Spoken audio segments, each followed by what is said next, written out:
Steve के पीछे छुपी वो शख्सियत लोकी नहीं, ये है। क्या हो अगर अवेंजर्स डूम्सडे के फाइनल शॉट में हर कोई गलत इंसान को देख रहा है? ज्यादातर लोगों को लगता है कि थॉर का शॉक्ड रिएक्शन स्टीव रॉजर्स को देखकर है। कुछ लोगों का मानना है कि स्टीव के पीछे जो ब्लर्ड फिगर दिखाई दे रही है वो टोनी स्टार्क है या फिर डॉक्टर डूम, लेकिन मुझे नहीं लगता कि वो इनमें से कोई है। चलो समझाता हूँ। मार्वल जानता है कि टोनी की वापसी एमसीयू हिस्ट्री के सबसे बड़े रिवील्स में से एक होगी। अगर वहां सच में रॉबर्ट डाउनी जूनियर का टोनी स्टार्क खड़ा होता तो मार्वल उसे सिर्फ 2 सेकंड्स के लिए ब्लरी सिलुएट में नहीं छुपाता। वो मोमेंट पूरी तरह सीक्रेट रखा जाता ताकि मूवी में रिवील होने पर ऑडियंस लिटरली पागल हो जाए। अब आते हैं डॉक्टर डूम पर। अगर स्टीव के पीछे डूम खड़ा है तो थॉर ये देखकर बोलेगा, how is that even possible?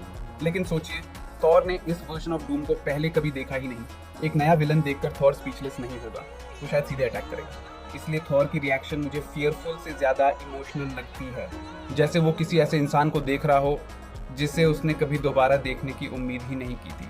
और इस डिस्क्रिप्शन में सिर्फ एक कैरेक्टर परफेक्टली फिट बैठता है। याद कीजिए, आखिरी बार थॉर ने लोकी को कब देखा था?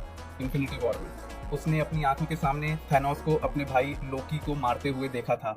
थॉर के लिए लोकी मर चुका था, लेकिन हम ऑडियंस जानते हैं कि कहानी वहां खत्म नहीं हुई। लोकी सीजन 2 के बाद लोकी ने खुद को सैक्रिफाइस किया और मल्टीवर्स की टाइमलाइंस को संभालने वाला एक कॉस्मिक फिगर बन गया। अब ट्रेलर की एक और छोटी डिटेल देखिए। लोकी एक ऐसी जगह दिखाई देता है जो देखने में बिल्कुल एक ऑर्डिनरी हाउस जैसी लगती है।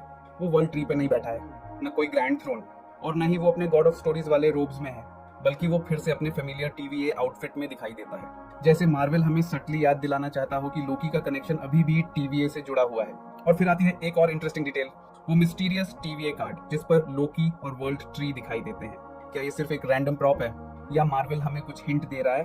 अब वापस चलते हैं फाइनल सीन पर। स्टीव हाथ आगे बढ़ाता है, म्योल्निर उसकी तरफ उड़ता है और स्टीव के ठीक पीछे एक दूसरा फिगर दिखाई देता है, लेकिन मार्वल ने उसे इंटेंशनली आउट ऑफ फोकस रखा है। न फेस साफ दिखता है, न कॉस्ट्यूम, न आइडेंटिटी। अब खुद से एक सवाल पूछिए, अगर मार्वल चाहता था कि हमें पता चले कि वो थॉर है तो उसे ब्लर क्यों किया? अगर वो डूम है तो उसे छुपाने की जरूरत क्यों? लेकिन अगर वो लोकी है तो पूरी सीन अचानक सेंस बनाने लगती है, क्योंकि थॉर स्टीव को देखकर शॉक्ड नहीं है, वो उस इंसान को देखकर शॉक्ड है जिसे उसने सालों पहले खो दिया था, अपने भाई को। इसीलिए थॉर की रिएक्शन इतनी पर्सनल लगती है। उसका सवाल, how is that even possible, शायद स्टीव के लिए नहीं है, शायद वो लोकी की वापसी पर सवाल कर रहा है। और शायद मार्वल हमें आयरन मैन की वापसी नहीं छुपा रहा, वो हमें एक ऐसी रियूनियन छुपा रहा है जिसका फैंस सालों से इंतजार कर रहे हैं।